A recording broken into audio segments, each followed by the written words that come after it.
Bizni uzoq va yaqindan kuzatayotganlar, bitta fayz barokatli uchastkaning obzoriga yetib kelganmiz. Nimaga bunday deyotganimni video davomida tushunib olasiz. Mana bu darvozaxona. Darvozaxonaning kirganini o'zidayoq xotirjamlik, fayz barokati shundoqqina seziladi. Darvozaxonaning kattaligini ko'rishingiz mumkin. Bemalol 3 ta 4 ta mashinani qator qilib qo'ysangiz bo'ladi. Mana bunday katta o'zining pesh ayvonlariga ham ega. Lokatsiyani tushuntiradigan bo'lsam, bu yog'i Romitan markaziy bozoriga 2 kilometr, Galasiyo Chorroq qishlog'i deb kelaverasiz. Uchastka 15 sotixdan iborat, ayollar va erkaklar uchun alohida qilib 2 ta katta mehmonxona solib qo'yganlar.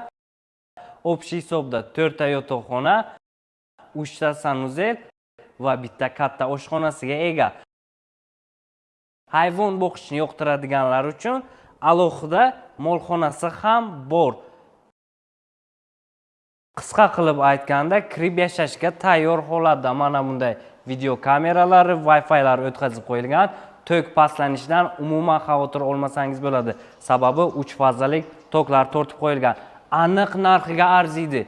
Kimga qiziq bo'lsa, uy egalarini o'zining nomerini pastda qo'yamiz, aloqaga chiqib baraka qilish imkoniyatiga egasiz.